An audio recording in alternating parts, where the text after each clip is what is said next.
त्रिशूल जो है वो आपके गुणों को दर्शाता है, 3 नहीं, वो आपके 9 गुणों को दर्शाता है। अब आप सोचेंगे 9 गुण कहां से आए? करेक्ट। तो सबसे पहले 3 गुण जो बेसिक है, तमस, रजस और सत्व। तमस का मतलब ऊर्जा जो एक्शन में नहीं आई है, रजस का मतलब वही ऊर्जा एक्शन में आ जाती है, और सत्व का मतलब वही ऊर्जा शांत होने लगती है, दैट सत्व। अब ये तमस के भी 3 और गुण होते हैं, तामसिक तमस, राजसिक तमस, सात्विक तमस। अब तामसिक तमस, राजसिक तमस और सात्विक तमस में क्या फर्क है मैं समझाता हूं। ये पूरा नवरात्रि का जो 9 दिन का है वो इसी के ऊपर बेस्ड है।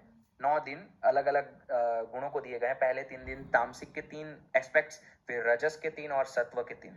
तामसिक तम सिंबोलिज्म है, तो वही नवरात्रि के 9 दिन है जहां पहले महाकाली, 3 गुण जो है तामसिक के वो महाकाली से बताए जाते हैं, फिर 3 गुण जो है वो महालक्ष्मी से, और 3 सत्व के जो गुण है वो महासरस्वती से। नमस्कारम। लक्ष्मी और सरस्वती जो है वो एक बहती ऊर्जा है। Money is a flowing energy, knowledge is a flowing energy. अगर आप उसको एक जगह रोक के रखेंगे वो नहीं रुकेगी, वो चलती रहेगी। अब अगर आपको उनके साथ चलना है तो चलिए।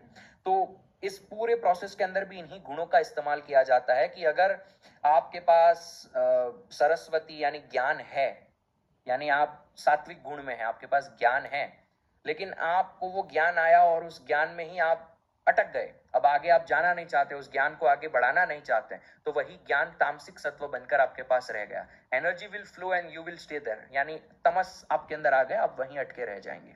सो इसी तरह सरस्वती और लक्ष्मी का भी तंत्र है, जहां गुणों, मतलब अगर आपको लक्ष्मी आपके जीवन में अट्रैक्ट करनी है, सरस्वती अट्रैक्ट करनी है, तो सबसे पहला काम यह है कि आप पहले आइडेंटिफाई करो कि आप कौन से गुण में है। गुणों के एस्पेक्ट्स को आप मिटा दो, सिर्फ 3 गुण की बात करते हैं, तमस, रजस और सत्व। आप आइडेंटिफाई करो आप कौन से गुण में हो। अगर आप तमस में हो, आप अपने आप को रजस में ले जाने की कोशिश करो, and you will start seeing कि लक्ष्मी और सरस्वती अट्रैक्ट होना शुरू हो जाएंगे। अगर आप रजस में हैं, सात्विक में जाने की कोशिश करो। Keep this in cycle. अगर किसी एक गुण में आप अटके रह गए, इट विल नॉट वर्क। ऐसा नहीं है कि सत्व बढ़िया है, आप सत्व में अटके रह गए, no, it should be in cycle, then only this life will work. उसके बिना लाइफ काम नहीं करेगी, और इसी से आप लक्ष्मी और सरस्वती को अट्रैक्ट कर सकते हैं। हमारे सनातन धर्म में तमस को भी बहुत बेहतरीन उदाहरण कहानियों में देकर समझाया है, जो कहानी है कुंभकर्ण की।